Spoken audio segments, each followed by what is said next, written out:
So we're going to do a little retrospective here, and we're going to get more serious in a second. But first, we're going to have some fun. Okay. And is it wine just go to this improves. TV? Yeah, it's going to be on this computer. Wine improves with age. Many things improve with age. Who did this? LibTalk put this up? Okay. And so this is a clip. The serious point of playing this segment is really to show how mainstream and normalized homophobia was in 2006, and the sort of, stakes that people like Sam were fighting on then. This is Mary Cheney. This is a clip. Yes, this is basically Mary Cheney, who is Dick Cheney's daughter, was having a baby with her partner at the time. Of course, they weren't married partially because of the literal, ban on marriage or upholding. There was the Defense of Marriage Act was signed by Bill Clinton in 1996, and Bush campaigned in 2004 on a constitutional amendment to permanently ban it, if I have it correct. Yes, he wanted to change the Constitution. He literally wanted to change the Constitution there was to enshrine discrimination against gay and lesbian people. I can't remember if it was in 2004 or 2005, but I'm pretty sure it was 2004. He did a one of those like fireside chats, and he came out and said, like, super unfortunate, but we're going to have to just write into the Constitution that they're second-class citizens. I don't want to do it, but I gotta. So and amidst of all of this, Dick Cheney's daughter is an out lesbian, and of course, all of the Bush administration's Christianist allies didn't hold any fire on her, and Dick Cheney. I guess by maybe the standards of the time, he didn't disown her. Right. But he wasn't exactly defensive of her against, overt bigots that were his political allies. This is all the serious part of why we're playing this clip. And then, as you'll see in a few seconds, I have a feeling this is going to hurt. There's a choice. I'm not going to say anything else. There's just a facial hair choice that is just going to be fun for everybody to see. This is a rough time. All right, let's go. Countering the Bush administration's pro-family, pro-marriage, and pro-life policies. She continues to repudiate the work to which her father has devoted his life. Joining me now for some comment on this, the host of the Sam Seder Show on Air America, also author of FUBAR, FUBAR, America's Right-Wing Nightmare, Sam Seder. Thanks for your time again, sir. Thank you, Keith.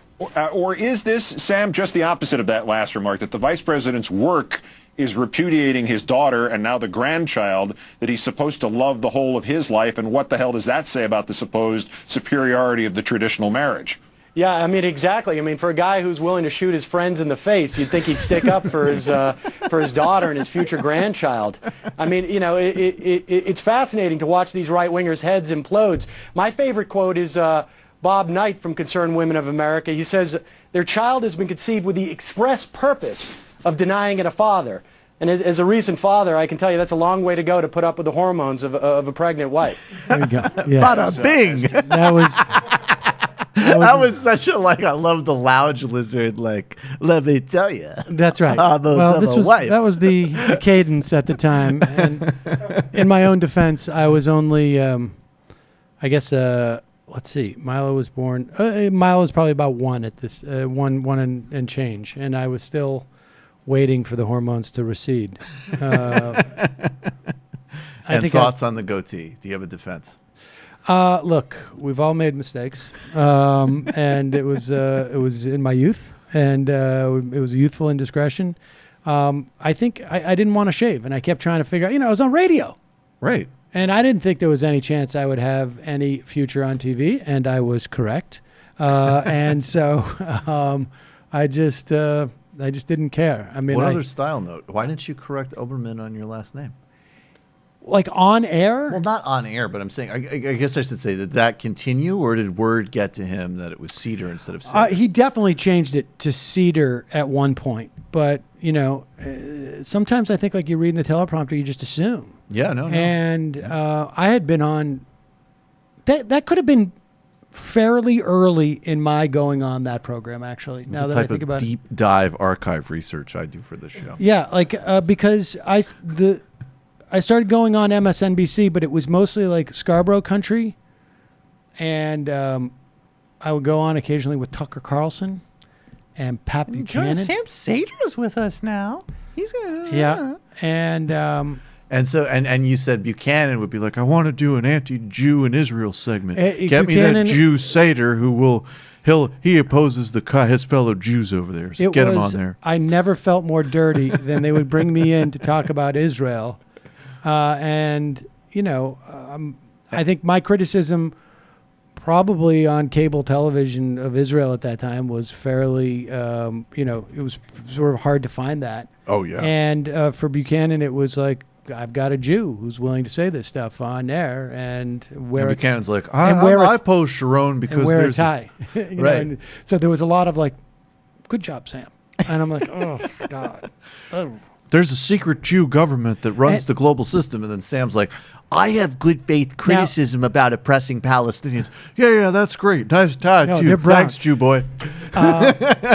In fact, and I think I probably went on Buchanan before this happened, but I was at the RNC in Boston. Or maybe it was the DNC in Boston. It was the DNC in Boston. DNC in Boston, 2004, right? But on Radio Row, there's a lot of conservative shows, mostly because there's just not that many liberal. And I was talking to one guy, and he knew I was from Air America, and he's like, "Yeah, I'm not one of like these neocon types. I'm more like a Pat Buchanan guy. Like all this neocon Jew stuff. I'm not with that." And I was just like, hell yeah. okay. Like He was definitely not in with recognizing Jews. Right, exactly. In front of his face. Hey, dude. I know. Horn number one. It's so funny. Like, horn number two. It's like, hey, I'm talking to a guy who is literally a liberal talk show host from New York. Right. Like, who looks like he You could be gotta cast in any mid-90s Jewish sitcom. you may want to take your Judar in for a tune-up. It's like, yeah. All right.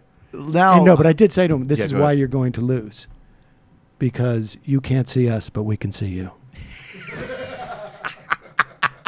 it's awesome. I did not say that. I actually thought you did for a second. I should have. I would have really I given should have. you a lot Never of occurred to props me. if you did. I That just thought it very was funny. really funny. I mean, I in those situations, I want to just continue to talk to the guy. Wasn't Stephen Colbert, I think, did one at the RNC where he's interviewing some like poor, like blue-haired Southern lady, and she's just and she is like, I don't know if this exists anymore, but she was definitely one of those like ultra polite, like hardcore Republican, but like, so glad you're here and blah blah, no matter what he said. And she's like, and what outfit did you say you're with again? He just goes, Nabla. Nabla.